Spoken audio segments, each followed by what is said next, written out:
जा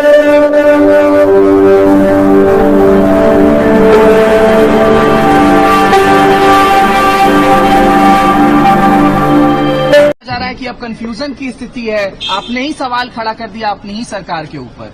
सहयोगी हूं मैं सरकार का, ऐसे में सहयोगी की जिम्मेदारी है कि सरकार में अगर कुछ चिंताजनक कोई ऐसी जानकारी सामने आए तो उस पर हम लोग चर्चा करके उसको कैसे हम लोग बेहतर कर सकें, इस सोच के साथ हम लोग कार्य करने की जिम्मेदारी मेरे ऊपर है बतौर सहयोगी।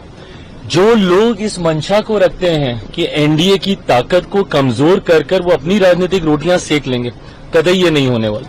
मैं जानता हूं मेरा इतिहास है, 2020 में अकेले चुनाव लड़ा था, तो विपक्ष जो अब चुनाव जीत नहीं सकता, तो वो चाहता ये है कि अगर कोई गठबंधन का सहयोगी अलग हो जाए तो उनकी जीत की राह आसान हो जाए। ये होने नहीं वाला। मुख्यमंत्री नीतीश कुमार जी के नेतृत्व में हम लोग चुनाव लड़ रहे हैं। चुनाव परिणामों के बाद मुख्यमंत्री जी पुनः एक बार मुख्यमंत्री बनने जा रहे हैं। एनडीए में 5 घटक दल हैं बिहार के, पांचों के पांचों हैंड एंड ग्लव्स की तरह कार्य कर रहे हैं।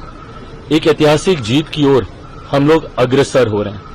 मेरे शब्दों में जो बगावत देखना चाहते हैं, मैं उनको स्पष्ट कर दूं कि एक बिहारी और सहयोगी होने के नाते वो मेरी चिंताएं हैं और उन चिंताओं को मिलकर रिजॉल्व करना एक कलेक्टिव रिस्पॉन्सिबिलिटी हम सब की है और उसी भूमिका को मैं निभा रहा हूं। तो कतई संदेह ना करें। एएनआई पर आप हमेशा कहते रहते हैं और आप ऐसे भी बोलते हैं कि आप हनुमान हैं प्रधानमंत्री नरेंद्र मोदी के। ये बिहार का चुनाव काफी महत्वपूर्ण रहने वाला है। एसआईआर के मुद्दे पर लगातार सरकार को घेरा जा रहा है, इलेक्शन कमीशन से सवाल पूछा जा रहा है।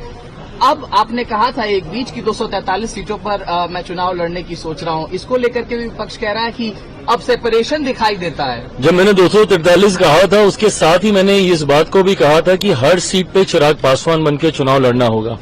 क्या एक ईमानदार सहयोगी की भूमिका ये होती है कि जितनी सीटों पे मैं चुनाव लड़ूं मात्र सिर्फ उन्हीं सीटों पे मैं ध्यान दूं? तो कैसा सहयोगी हूं मैं? जितनी सीटें भाजपा लड़े तो कैसे भाजपा के लोग उतनी सीटों पे प्रचार करें, जदयू वाले अपनी सीटों पे प्रचार करें, तो फिर कैसे सहयोगी हैं हम? क्या मैं 243 सीटों पे प्रचार के लिए नहीं जाऊं? और जो लोग, वही मैंने कहा कि मेरा इतिहास रहा है, तो मेरे शब्दों में हर शब्द में उनको बगावत दिखती है, पर अगर मेरी बातों को पूरा सुन लेंगे तो उनकी मंशा वहीं पे शांत हो जाएगी। आप चुनाव लड़ रहे हैं चिराग? मेरी इच्छा जरूर है। आप चुनाव लड़ रहे हैं, बिहार जा रहे हैं? मेरी इच्छा जरूर है। मैं